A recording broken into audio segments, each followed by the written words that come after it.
Hello, नमस्ते, प्रणाम। मैं अंकित खनगोरिया। मैं आज बात करूंगा आपके घरों की, आशियानों की और उसमें यूज़ होने वाले बहुत ही इम्पोर्टेंट बाइंडर की, जिसको हम बोलते हैं सीमेंट। टेक्निकली उसको बोला जाता है पोर्टलैंड सीमेंट। तो कैसे ये सीमेंट, इसका प्रोडक्शन और प्रोडक्शन के बाद डिस्ट्रीब्यूशन और हमारे घर तक पहुंचना, ये हमारे एनवायरनमेंट को, हमारे एक इंडिविजुअल लेवल पे जो इकोनॉमिक स्टेटस है उसको, और हमारे घर की हेल्थ को और उसके कंफर्ट को डिस्टर्ब करता है।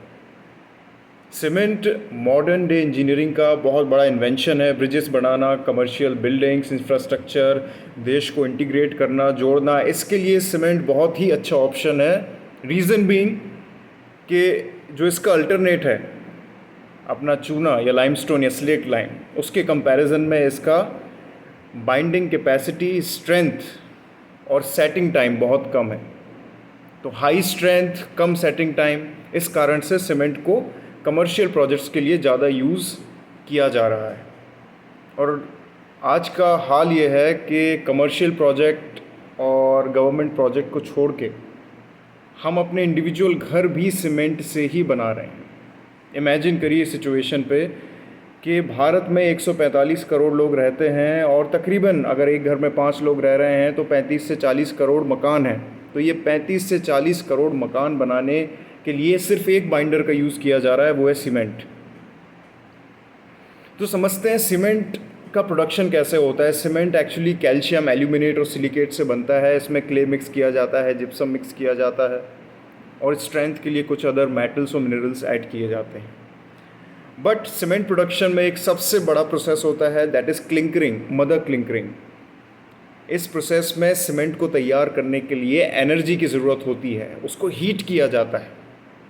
तो जब देश में 35-40 करोड़ मकान बनाने के लिए सीमेंट का सप्लाई किया जाएगा तो इतना humongous, millions of ton cement को बनाने के लिए millions of tons of coal use किया जाता है उसे हीट करने के लिए।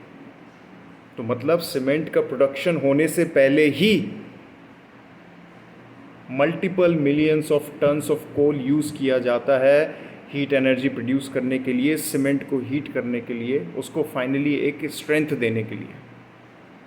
अब क्योंकि सीमेंट हर जगह पे इजीली अवेलेबल नहीं है तो कुछ कंसंट्रेटेड लोकेशन में सीमेंट बनता है, और उसी प्रकार कोल भी हर जगह इजीली अवेलेबल नहीं है, तो माइंस से कोल को सीमेंट फैक्ट्री तक ले जाया जाता है। तो पहले कोल को जलाने के कारण पोल्यूशन होना, हीट एनर्जी इंक्रीज़ होना, ग्लोबल वार्मिंग होना, और साथ में कोल को उस सीमेंट फैक्ट्री तक पहुंचाने में जो फॉसिल फ्यूल्स यूज़ होते हैं ट्रांसपोर्ट के लिए, उससे एक और कार्बन फुटप्रिंट क्रिएट होता है, कार्बन डाइऑक्साइड रिलीज़ होती है, ग्लोबल वार्मिंग बढ़ती है। इसके बाद सीमेंट आपका बन गया, तैयार हो गया। सीमेंट को घर घर तक, कॉलोनी कॉलोनी तक, दुकान तक, डिस्ट्रीब्यूटर तक पहुंचाने के लिए अगेन ट्रक्स और कमर्शियल व्हीकल्स का यूज़ किया जाता है। वहाँ पे भी एक सब्सटेंशियल अमाउंट में कार्बन फुटप्रिंट क्रिएट होता है, कार्बन डाइऑक्साइड रिलीज़ होती है और ग्लोबल वार्मिंग क्रिएट होती है। तो ये मैक्रो स्केल पे सीमेंट का प्रोडक्शन हमारे एनवायरनमेंट में ग्लोबल वार्मिंग क्रिएट करता है। अब सीमेंट आपके पास आ गया, आपने सीमेंट से अपना घर बनाया, उसको बाइंडर की तरह यूज़ किया, लोहे के साथ रीइंफोर्स किया, now your home is ready to use. लेकिन फिर क्या आपने एक चीज़ नोटिस करी है कि समर में अगर आपके घर की बाहरी दीवारें, अगर उसका प्लास्टर सीमेंट से है, उसके आपके छत की जो फ्लोरिंग है वो सीमेंट से है, अगर आपने कोई और दूसरा कलर नहीं किया है तो उसका बेस कलर क्या होगा? उसका बेस कलर वही होगा जो सीमेंट का बेस कलर है, that is greyish, near to black. और ब्लैक और ग्रेश कलर की प्रॉपर्टी क्या होती है? Best absorbent for light and heat energy. मतलब कि समर में आप सुकून के लिए घर के अंदर जाते हैं, 42 डिग्री 45 डिग्री से आप घर के अंदर आते हैं, लेकिन वहाँ पे आपको टेम्परेचर और ज़्यादा मिलता है। क्यों? दिन भर आपकी घर की बाहर की दीवारें और छत सूरज की रोशनी को एब्जॉर्ब करती है, reason being the black colour, फिर उसको धीरे धीरे घर के अंदर रिलीज़ करती हैं। फिर इस चीज़ से राहत पाने के लिए आप घर में फिर पंखा चालू करते हैं, आराम नहीं मिलता तो कूलर चालू करते हैं, then you jump to AC. फिर आपका एसी का बिल 10-15 हज़ार रुपये में आता है। तो मतलब कि सीमेंट के आप घर तो बना लेते हैं सुकून के लिए, लेकिन वही घर गर्मी में और गर्म हो जाते हैं, ठंडियों में और ठंडे हो जाते हैं। फिर आपका एनर्जी बिल बहुत ज़्यादा राइज हो जाता है। अगर आप उसको कैलकुलेट करेंगे तो साल में लाखों तक पहुंच जाता है। सेकंड जो प्रॉब्लम सीमेंट के घरों में होती है कि सीमेंट के घर एक ब्रीदिंग प्लास्टर या ब्रीदिंग बाइंडर की तरह काम नहीं करते। मतलब कि घर के अंदर जो हवा है और बाहर की हवा है उसमें बिल्कुल भी एक्सचेंज नहीं होता है। इस कारण से आपको रेनी सीज़न में ह्यूमिडिटी परेशान करती है। तो समझने की बात यह है कि घर जिसको हम एक परमानेंट सुकून का, कंफर्ट का एरिया समझते हैं, लेकिन क्योंकि हम बाइंडर के तौर पे सीमेंट को यूज़ कर रहे हैं, तो ठंडियों में और ठंडा, गर्मियों में और गर्म, और ह्यूमिडिटी में और ह्यूमिड। तो ये जो बेसिक डेफिनेशन ऑफ होम है वो डिस्टर्ब हो जाती है। दूसरी जो एक और प्रॉब्लम अपन फेस करते हैं सीमेंट के घरों में, वो है cracking, minor and major cracks in plaster. Cement quick setting के कारण ब्रिटल नेचर में कन्वर्ट हो जाता है, मतलब झरने लगता है या टूट जाता है। क्यों टूट जाता है घरों में? क्योंकि घर का जो रीइंफोर्समेंट है वो लोहे का है, और लोहे को जब आप लोहा गर्मियों में एक्सपेंड होता है और ठंडियों में कॉन्ट्रैक्ट होता है। तो ये कॉन्टीन्यूअस एक्सपेंशन और कॉन्ट्रैक्शन के कारण हमारे सीमेंट में क्रैक्स आते हैं, उससे लीकेज के इश्यूज़ होते हैं, फ्लोरिंग बिगड़ती है, प्लास्टर बिगड़ता है। तो ये सभी इश्यूज़ हम अपने घरों में फेस करते हैं। अब सीमेंट से बने हुए घर, उनकी लाइफ कितनी होती है? 35 to 50 ईयर्स।